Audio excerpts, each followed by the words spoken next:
Salam, saya Sinan Adiventi Marcelinus Gule. Saya seorang mahasiswa di Sekolah Tinggi Teologi Anugerah Misi Nias Barat. Saya masih semester 5, saya prodi teologi.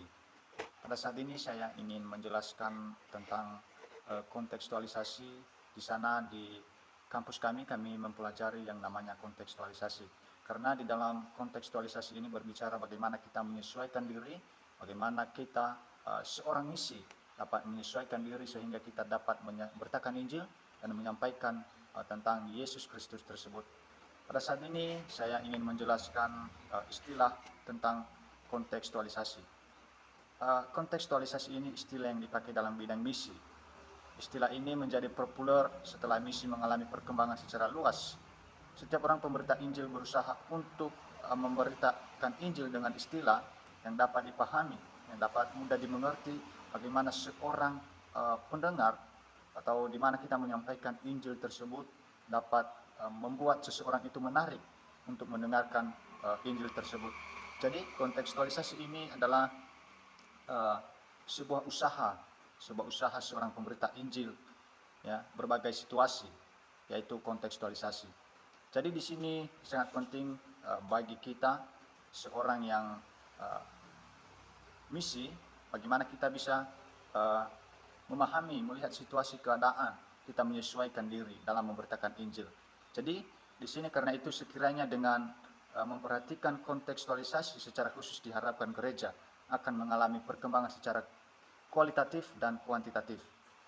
Yang pertama, bagian A, memahami teologi kontekstualisasi dalam tataran ilmiah. Di sini yang pertama, makna teologi.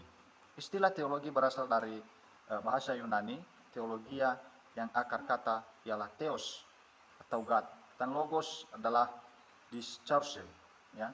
Teologi selanjutnya secara sempit dapat dijelaskan secara diskursus atau percakapan tentang Allah, ya, percakapan tentang yang ilahi. Bahwa lebih luas teologi ini telah dipahami sebagai pengajaran tentang Allah, ya, sehingga teologi digolongkan sebagai sebuah bidang ilmu yang menaungi bidang studi agama lainnya. Yang kedua yaitu teologi sebagai ilmu. Apabila teologi disebut sebagai ilmu, maknanya ialah teologi memenuhi persyaratan dan kriteria untuk disebut sebagai ilmu. Yang pertama, memiliki sifat dan asumsi sebagai ilmu. Di sini ada beberapa faktor yang menjadi sifat dan asumsi suatu ilmu yang menyentuh beberapa faktor-faktor mendasar sebagai berikut. Teologi sebagai ilmu memiliki kadar empiris, artinya objek yang dapat diobservasi dan diteliti serta diuji melalui segala bentuk proses penelitian. Yang kedua yaitu sifat dari pencapaian kebenaran, ya. Sebuah ilmu adalah relatif yang menjelaskan bahwa kebenaran ilmiah suatu ilmu adalah sebatas ilmu itu sendiri. Artinya di sini bahwa dalil dari suatu ilmu tidak dapat diterapkan secara umum ataupun acak kepada ilmu lainnya. Yang ketiga yaitu hakikat ilmu dibangun di atas proposisi atau sebab akibat empirik yang teruji, ya. Jadi di sini dia mempunyai fakta yang mendasar bagi penemuan proposisi dimaksud dapat diuji secara aktual. Yang keempat yaitu asumsi ilmu dibangun di atas belief system, artinya sistem kepercayaan. Di sini dilandaskan pada ada atau keberadaan sesuatu. Ada keberadaan sesuatu ini adalah berupa fenomena yang dapat ditangkap oleh indera dan dilandaskan dan dipercayaan atas kepercayaan akan kemampuan indera menangkap fenomena ini tersebut. Jadi di sini dia akan mempunyai sebuah landasan atau dasar bukti atau keberadaan. Jadi bagian B selanjutnya memiliki komponen ciri dan aspek sebagai ilmu. Di sini bahwa disebut teologi sebagai ilmu yaitu memiliki komponen ciri dan aspek sebagai ilmu. Di sini ada beberapa komponen. Yang pertama, dalam ilmu ada fenomena atau gejala, atau ada kejadian bersifat inderawi dan non-inderawi. Yang kedua, dalam ilmu terdapat konsep. Konsep ini adalah simbol dari sebuah fenomena. Yang ketiga, dalam ilmu ditemukan fakta yang dapat disebut dengan data. Fakta atau data ini adalah hubungan fenomena konsep yang telah dibuktikan secara empiris. Selanjutnya, dalam ilmu teologi, dalam ilmu ada teori. Ya, teori adalah pendapat yang didasarkan pada penelitian, penemuan atau pengalaman yang didukung oleh data dan argumentasi. Jadi di sini mempunyai sebuah teori bagaimana didasarkan pada seorang penelitian, penemuan atau pengalaman, ya, yang didukung oleh data atau argumentasi tersebut. Nomor 2 yaitu ciri ilmu, ya, ciri-ciri ilmu.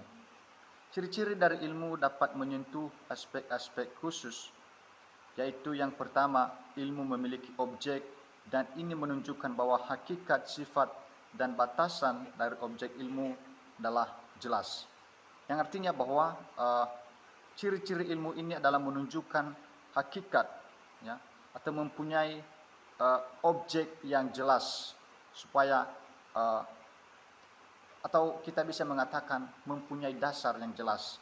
Yang kedua, ilmu memiliki metode ilmiah yang digunakan untuk memperoleh pengetahuan bersifat ilmiah. Selanjutnya, ilmu memiliki sistem. Sistem ilmu ini bertujuan untuk menyiapkan suatu kerangka yang menata pengertian dan bagian-bagian yang juga berperan untuk menyusunnya secara benar. Ya, jadi ini ada sebuah sistem supaya mempunyai sebuah kerangka atau sebuah pengertian, bahkan bisa tersusun dengan benar. Yang ketiga, aspek ilmu. Aspek ilmu ini memiliki dasar yang khas. Aspek-aspek dasar yang dimaksud adalah ada beberapa sebagai berikut. Yang pertama, aspek ontologis.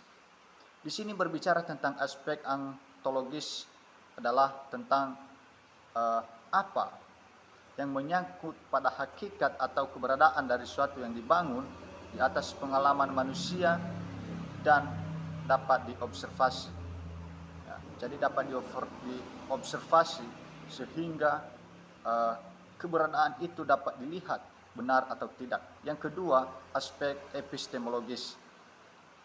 Di dalam aspek epistemologis ini menjelaskan tentang bagaimana, ya, bagaimana yang berkaitan dengan cara mengetahui dibangun di atas metodologi ilmiah. Yang ketiga yaitu aksiologis. Aspek aksiologis ini menjawab pertanyaan untuk apa, yaitu yang berkaitan dengan faktor kegunaan atau unsur praktis yang dapat menjawab kebutuhan manusia. Jadi selanjutnya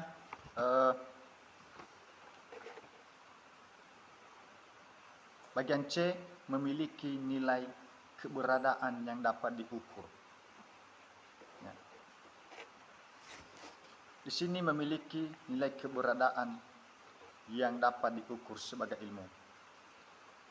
Sifat-sifat dari keberadaan atau kebenaran ilmu dapat dijelaskan sebagai berikut. Yang pertama yaitu kebenaran ilmu memiliki sifat yang koheren, yang artinya berhubungan. Yang kedua, kebenaran ilmu memiliki sifat yang koresponden, yang menegaskan tentang adanya kesesuaian antara pengetahuan dan objek yang teruji dengan kebenaran hipotesis yang dihasilkan dari pengujian tersebut. Ya, jadi ini ada sebuah pengujian sehingga kebenaran ilmu itu memiliki sifat yang koresponden. Jadi selanjutnya nomor 3, kebenaran ilmu memiliki sifat yang pragmatis, yang membawa kegunaan praktis dengan secara luas. Selanjutnya kontekstualisasi dalam tataran ilmiah. Di dalam pembahasan ini bahwa teologi memiliki legitimasi yang menempatkannya sebagai ilmu.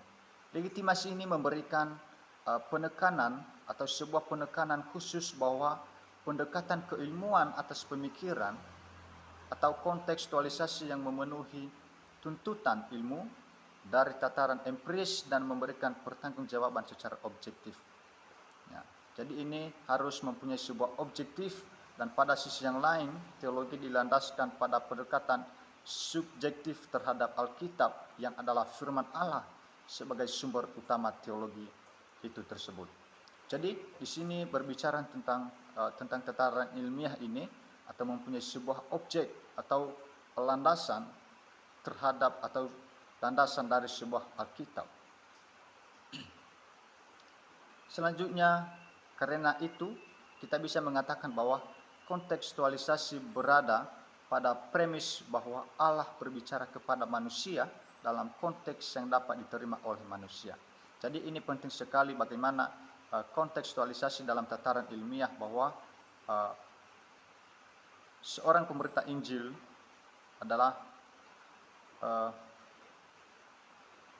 Allah menyampaikan perintahnya kepada Allah supaya dapat diterima atau mudah dipahami oleh manusia atau umatnya. Demikian juga bagaimana kontekstualisasi ini kita menyampaikan untuk memberitakan Injil mudah dipahami dan sehingga pendengar tertarik untuk mendengarkannya. Yang pertama tadi saya sudah menjelaskan bahwa tentang memahami teologi kontekstualisasi dalam tataran ilmiah. Sekarang bagian B, istilah-istilah dalam kontekstualisasi dan definisinya. Di sini saya menyampaikan istilah kontekstualisasi. Di sini baru ditambahkan pada bidang misi dan teologi oleh Theological Education pada tahun 1972. Di sini para misionaris menyadari bahwa ide kontekstualisasi sudah ada jauh sebelumnya, yaitu terdapat di dalam Alkitab. Di sini ada beberapa istilah yang berkaitan tentang kontekstualisasi. Yang pertama, kontekstualisasi Yakob Tomatala.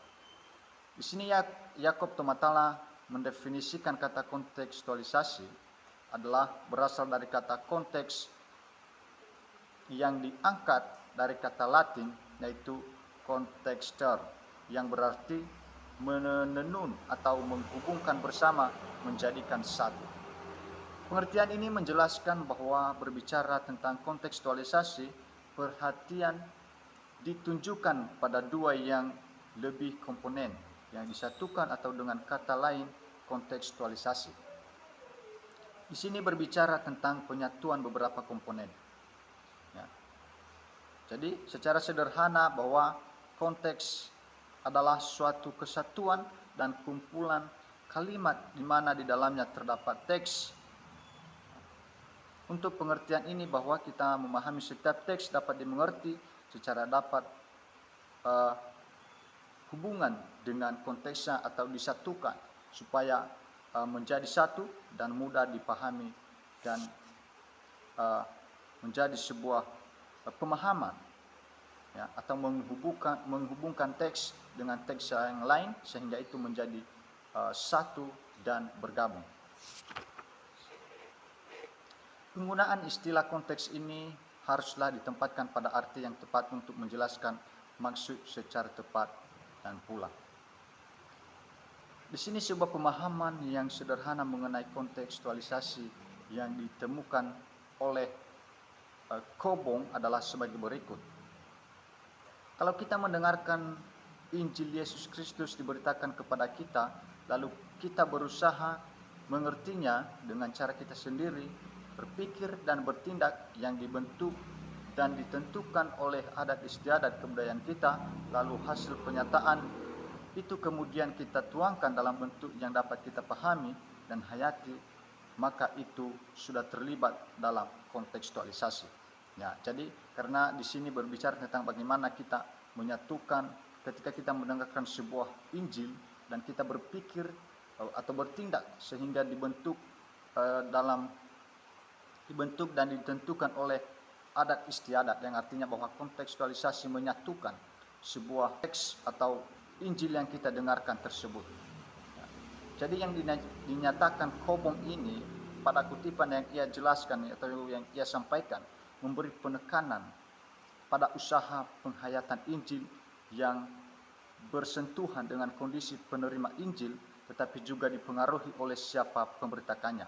Nah, jadi ini tentu saja usaha seorang pemerintah Injil, bagaimana Injil yang kita sampaikan atau suatu hal yang kita sampaikan atau tentang Yesus Kristus yang kita sampaikan ini bisa bersentuhan dengan atau bisa diterima oleh seorang pendengar Injil tersebut.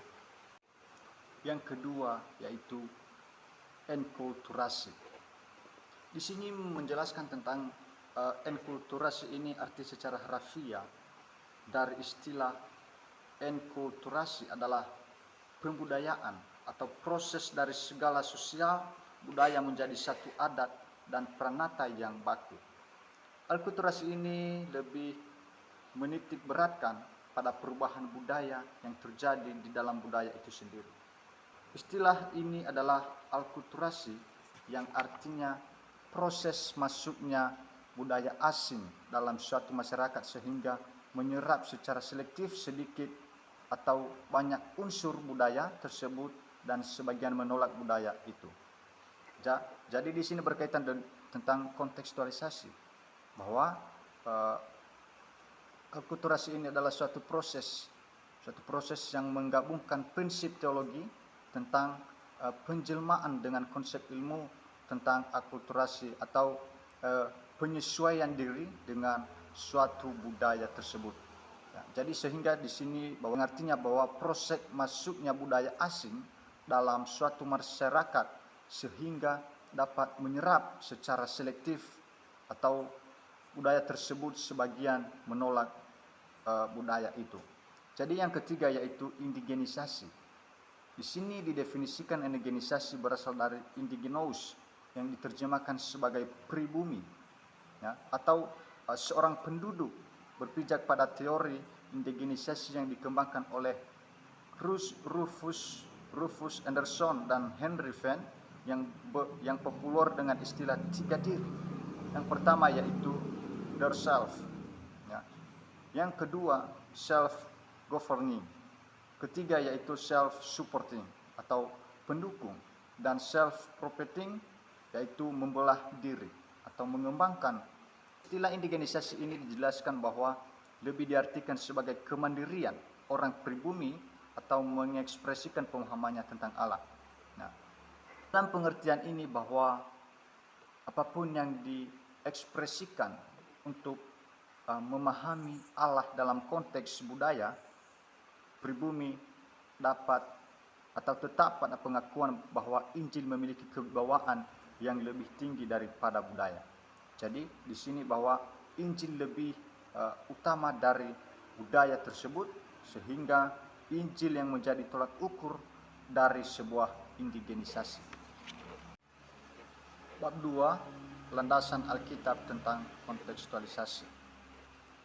Bagian A, kontekstualisasi dalam Perjanjian Lama. Kontekstualisasi di dalam Perjanjian Lama ini merupakan dasar penting bagi kontekstualisasi Alkitab menyeluruh. Untuk memahami kontekstualisasi dalam Alkitab, perlu disadari bahwa dasar utama kontekstualisasi adalah dalam Perjanjian Lama. Perjanjian Baru juga merupakan kelanjutan saja dari sebuah kontekstualisasi yang Alkitabiah. Di sini ada beberapa 3 pokok yang penting untuk kita memahami kontekstualisasi atau landasan Alkitab tentang kontekstualisasi. Yang pertama, kontekstualisasi adalah penyataan diri Allah dalam penciptaannya. Di dalam Kejadian pasal 1 di sana dimulai dengan Allah menyatakan dirinya sebagai pencipta. Dapat dilihat bahwa mengambil inisiatif pertama dalam penyataan dirinya kepada dunia.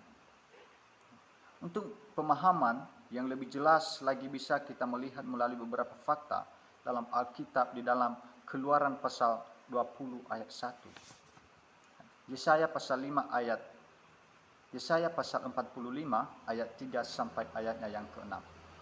Di sana bahwa Allah berkontekstualisasi kepada ciptaannya, atau dia menyatakan dirinya bahwa dia sebagai pencipta. Yang kedua, perwujudan kontekstualisasi adalah mandat budaya. Mandat budaya ini dapat kita melihat di dalam Kejadian pasal 1 ayat 28 sampai 30. Bahwa dalam mandat ini terdapat wewenang yang manusia terima dari Allah untuk kebudayaan memenuhi, menguasai dunia. Ya. Bagaimana dia menyampaikan di sana bahwa kepada manusia menyampaikan sebuah pesan atau menerima dari Allah untuk berbudaya dan sehingga memenuhi dan menguasai dunia. Jadi untuk menjelaskan mandat ini manusia mempergunakan segala kemampuannya. Sekalipun demikian, pemberi mandat adalah Allah memiliki wewenang mutlak untuk mengontrol, sehingga di luar kontrol ini tidak akan berteologi dalam konteks yang absah alkitabiah. Yang ketiga yaitu dinamika kontekstualisasi adalah perjanjian berkat Allah. Setelah Allah menciptakan segala sesuatu, Allah mengadakan sebuah perjanjian. Ya. Atau ia menyampaikan kepada manusia yang menjanjikan isi dari perjanjian ini adalah perjanjian tentang berkat-berkat Allah. Kalau kita mulai di dalam Kejadian pasal 1 ayat 28, ya, pasal 2 ayat 3, untuk menikmati berkat Allah itu tersebut ada syaratnya harus dipenuhi oleh manusia, yaitu taat. Yang kedua, kontekstualisasi di dalam perjanjian baru. Ada dua pokok yang perlu kita ketahui di sini. Yang pertama, inkarnasi Yesus Kristus di dalam konteks budaya Yahudi. Inkarnasi Yesus Kristus dalam konteks budaya Yahudi merupakan puncak perwujudan kontekstualisasi Allah ke dalam budaya manusia. Di dalam inkarnasinya manusia dapat melihat Allah di dalam Yohanes pasal 1 ayat 14 dan ayat 18. Jadi di sini kita bisa melihat lebih mendetail melalui dua bagian. Yang pertama yaitu hakikat inkarnasi. Di sini inkarnasi artinya menjadi daging atau menjadi manusia. Yohanes pasal 1 ayat 14. Logos yang menjadi daging implikasinya mencakup lahir ke dunia sebagai manusia. Dia berkontekstualisasi menyatakan dirinya kepada umatnya dengan melalui pribadi Yesus Kristus. Jadi di sini ada juga kontekstualisasi tentang Injil oleh Rasul Paulus. Kontekstualisasi yang dinyatakan oleh Rasul Paulus dalam ajaran kenotis atau pengosongan diri Kristus, sikap hidup serta pendekatan kontekstualnya kepada setiap masyarakat yang didatanginya. Rasul Paulus mengemukakan tentang kenotis khusus dalam Filipi pasal 2 ayat 5 sampai 11. Jadi bagaimana Yesus Kristus atau di dalam Injil Rasul Paulus ini, ya, Kristus berkontekstualisasi atau memberikan sebuah menyatakan dirinya atau ajaran melalui Kristus, bagaimana sikap hidup serta pendekatannya kepada umatnya di dalam ia mengosongkan diri sehingga masyarakat meneladani bagaimana Allah mengemukakan tentang kenotis Kristus ini, ya, melalui pribadi Yesus Kristus. Ada juga di sini beberapa dasar kenotis Kristus menjadi pijakan utama Rasul Paulus dalam determinasi kontekstual yang digunakan, yang dituangkan dalam 1 Korintus pasal 9 ayat 16 sampai 27. Yang pertama, kontekstual etis. Ada beberapa sikap tersebut, antara lain yang pertama, tidak menghakimi orang dengan semena-mena. Tidak menghakimi seorang dengan semena-mena. 1 Korintus pasal 4 ayat 1 sampai 5. Yang kedua, rendah hati.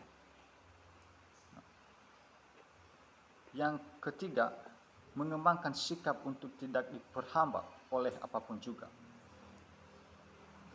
Yang keempat, mengembangkan sikap peka terhadap orang. 1 Korintus pasal 8 ayat 1 sampai 13. Mengembangkan pergaulan yang baik sebagai orang yang mengenal Allah. 1 Korintus 15 ayat 33 sampai 34. Yang keenam, mengembangkan hubungan kerja jemaat antar gereja lokal dan antar etnis. 1 Korintus pasal 16 ayat 1 sampai 9. Selanjutnya, yang pertama tadi kontekstual etis. Yang kedua kontekstual praktis. Di sini sikap ini dikembangkan oleh Rasul Paulus. Yang pertama yaitu melihat tugas pemberita Injil sebagai tugas yang wajib tanpa ditawar-tawar. Artinya ini yang harus dikerjakan oleh seorang pemberita, seseorang yang percaya kepada Yesus, yaitu untuk memberitakan Injil, atau sesuai dengan kontekstualisasi, dia menyesuaikan diri dan menyampaikan firman Allah atau Injil di mana budaya tersebut, sehingga ia dapat menyampaikan Injil di dalam budaya itu, dan sehingga orang yang mendengar mereka percaya tentang Injil tersebut. Yang kedua, menetapkan sikap inkarnasi kenotis terhadap semua kelompok orang dengan menjadi seperti orang dalam pada setiap konteks. 1 Korintus pasal 9 ayat 19 sampai 24. Yang ketiga, mengembangkan disiplin faedah ganda bagi diri orang lain. 1 Korintus pasal 9 ayat 24 sampai 27. Jadi di sini ada beberapa bagaimana Yesus Allah berkontekstualisasi melalui pribadi Yesus Kristus, atau di dalam perjanjian baru yang memberikan sebuah pedoman yang bagaimana seorang pelayan antar budaya harus menempatkan dirinya, ya, harus menempatkan dirinya atau menyesuaikan diri dimanapun dia berada di dalam kebudayaan tersebut, sehingga tujuan yang ia inginkan itu, atau tujuan utama itu dalam menyampaikan Injil dapat berhasil dan bermanfaat bagi orang-orang yang percaya atau di lingkungan masyarakat tersebut. Jadi demikian saja penjelasan singkat tentang kontekstualisasi ini. Tuhan Yesus memberkati kita semua. Shalom.